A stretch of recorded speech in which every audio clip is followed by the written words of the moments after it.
आप देख रहे हैं फियर 99। तो चलिए दोस्तों, बढ़ते हैं आज की कहानी की ओर। विशाल ने कई बार विनोद को फोन मिलाने की कोशिश की, लेकिन फोन मिलते ही कट रहा था। विशाल परेशान होकर दोनों को मैसेज भेज कुछ देर इंतजार करता है। काफी देर तक जब मैसेज डिलीवर नहीं होता है तो वह मौसम को गालियां देते हुए सामान पैक करने लगता है। वह सामान पैक करते हुए बुदबुदा रहा था। साले पहले ही जाने को तैयार नहीं थे, ऊपर से ये मौसम भी उनकी मदद करने में लग गया है।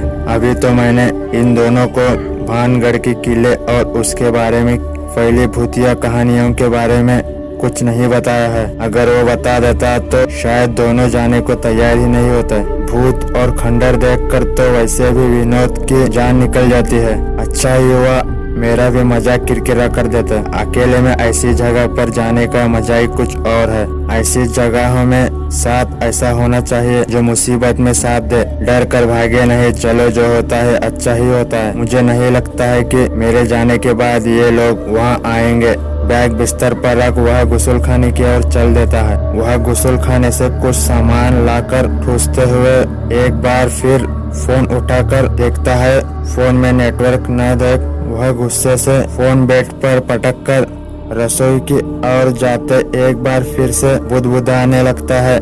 ऐसी कैसी बारिश हो रही है कि ना तो कॉल लग रहा है और ना ही नेट चल रहा है। सालों की किस्मत साथ दे रही है। 3 दिन छुट्टी में ऐसे बर्बाद नहीं कर सकता। होली के दिनों में वैसे भी राजस्थान जाने का मजा ही कुछ और है। पता नहीं इस मौसम में इतनी मूलाधार बारिश कैसे हो रही है। साले रहते भी तो दिल्ली के दूसरे कोने में, उन्हें घर से भी तो नहीं ले सकता। मुझे अकेले ही जाना पड़ेगा। रास्ते में से फोन करूंगा। बारिश का मौसम तो है नहीं और 2-3 घंटे बाद बंद हो जाएगा। मैं निकलता हूँ। बुदबुदाते हुए वह बैग कंधे पर लटका कर बाहर की ओर चल देता है। कार में बैठकर विशाल एक बार फिर फोन उठाकर देखता है। अभी भी नेट नहीं आ रहा है।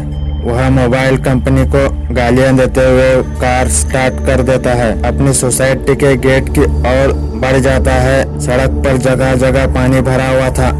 वह धीरे धीरे गाड़ी चलाते हुए बाहर मेन रोड पर आ जाता है। बारिश की रफ्तार कुछ थमी थी। बारिश धीमी होती देख वह सड़क किनारे गाड़ी खड़ी कर एक बार फिर फोन मिलाता है, लेकिन नेटवर्क तो जैसे बारिश में गुल हो गया है। वह गुस्से से फोन पटक गाड़ी को एक बार फिर से स्टार्ट कर तेजी से दिल्ली जयपुर रोड की ओर बढ़ जाता है। दिल्ली से बाहर निकलते ही बारिश की रफ्तार एक बार फिर से तेज हो गई थी।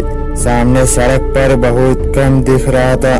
बारिश की तेजी देख वह गाड़ी की स्पीड कम कर गाड़ी बीच रोड चलाने के बजाय बाई और कर लेता है। वह गाड़ी का डिपर दबा इत्मीनान से धीमे धीमे अलवर की ओर बढ़ने लगता है। अचानक उसे दूर सड़क के किनारे एक सफेद साड़ी में लिपटी औरत दिखाई देती है। वह ध्यान से उसे देखने की कोशिश करता है। वह शायद अपने बच्चे को गोद में लेकर इस घनघोर बारिश में सड़क किनारे खड़ी थी। इस जबरदस्त बारिश में सुनसान सड़क पर बच्चे के साथ खड़ी उस औरत को देख विशाल बहुत हैरान होता है। ये सोच कि शायद वह औरत बस का इंतजार कर रही होगी। अपनी गाड़ी धीमे कर देता है। वह औरत जैसे जैसे पास आती जा रही थी, विशाल की आंखें फटती जा रही थी। बारिश के कारण उसकी साड़ी पूरी तरह से शरीर से चिपक चुकी थी। उसका ब्लाउज काफी छोटा था और उसने साड़ी नाभि से काफी नीचे पहनी हुई थी। भीगने के कारण ऐसा लग रहा था जैसे वह पेटीकोट और ब्लाउज में ही खड़ी हो। इस तेज होती बारिश में भी साफ साफ चेहरे को देख पा रहा था। उसकी तीखी नाक, बड़ी बड़ी कटीली आंखें और मुस्कुराते होंठ उसे किसी अप्सरा से कम नहीं लग रहे थे। वह उस औरत के पास गाड़ी रोकते हुए सोच रहा था, अच्छा हुआ वह दोनों नहीं आए। आज का सफर तो लगता है यादगार रहने वाला है। वह औरत गाड़ी पास आते देख हाथ उठाकर गाड़ी रोकने का इशारा करती है। उसके पास पहुंचकर विशाल शीशा नीचे करते हुए बोला, आप इस तेज बारिश में बच्चे के साथ क्या कर रही है? वह औरत बोली, मैं बस का इंतजार कर रही हूँ। अगर आपको कोई परेशानी ना हो तो। विशाल उसका सुंदर चेहरा देखता ही रह जाता है। वह औरत उसकी दशा भांप कर हंसते हुए बोली, आपकी गाड़ी सारी गीली हो जाएगी, सोच लीजिए। विशाल अपनी भावनाओं पर काबू पाते हुए बोला, कोई बात नहीं, आप आ जाइए, इस बारिश में पता नहीं कितनी देर में बस आएगी। कहकर वह गाड़ी का दरवाजा खोल देता है। वह औरत सिमटते हुए गाड़ी में बैठ दरवाजा बंद करते हुए बोली, आप जैसे भले लोग अब इस दुनिया में खत्म होते जा रहे हैं। विशाल गाड़ी स्टार्ट करते हुए बोला, ऐसी कोई बात नहीं है, मेरे जैसे हजारों हैं, बस नजर चाहिए। वह औरत हंसते हुए बोली, आप तो बातें भी अच्छी कर लेते हैं। विशाल मुस्कुराते हुए बोला, वैसे आप जा कहाँ रही है? वह औरत हंसते हुए बोली, मैं वहीं जा रही हूँ जहाँ तुम जा रहे हो। विशाल हंसते हुए बोला, आप मजाक अच्छा कर लेती हैं, आपको कैसे पता कि मैं कहाँ जा रहा हूँ? और अगर मैं गाड़ी नहीं रोकता तो? वह बीच में ही बात काटते हुए बोली, आप गाड़ी कैसे नहीं रोकते? मैंने जब जाना आपके साथ था तो आपको गाड़ी रोकनी ही पड़ती, ऐसे नहीं तो वैसे, लेकिन गाड़ी जहां आपने रोकी वही रुकनी थी। विशाल मुस्कुराते हुए बोला, आप बात घुमा क्यों रही है? मैंने जो सवाल पूछा था आप वह बीच में ही बात काट देते हैं। मुस्कुराकर बोली, आप किला देखने जा रहे हैं और मैं उस किले में रहती हूँ। उसकी बात सुन विशाल पूरी तरह से कांप उठता है, फिर भी वह अपने आप पर काबू पाते हुए बोला, आप इतने यकीन से कैसे कह रही हैं? वह हंसते हुए बोली, मैंने ही तो आपके दोस्तों को आने से रोका था और देख लीजिए आप अकेले आ रहे हैं। उसकी बात सुन विशाल के साहस का बांध टूट जाता है, उसके हाथ पैर कांपने लगते हैं।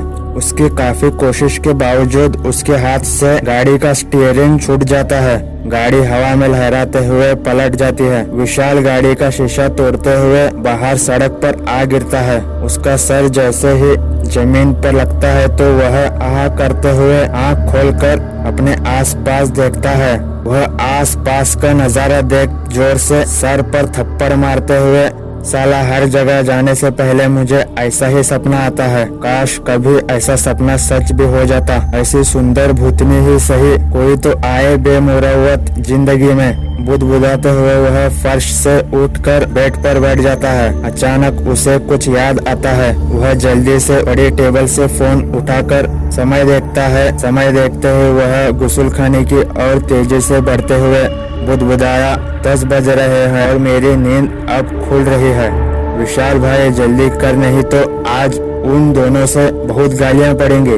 बुदबुदाते वह गुस्लखाने में घुस दरवाजा अंदर से बंद कर लेता है। इसका अगला भाग आपको जल्द ही मिलेगा। तो दोस्तों मेरे चैनल को सब्सक्राइब करना और बेल आइकन को प्रेस करना ताकि मेरी हर नई वीडियो की नोटिफिकेशन आपको मिलती रहे और अच्छे कहानियाँ आपको सुनने को मिलते रहे।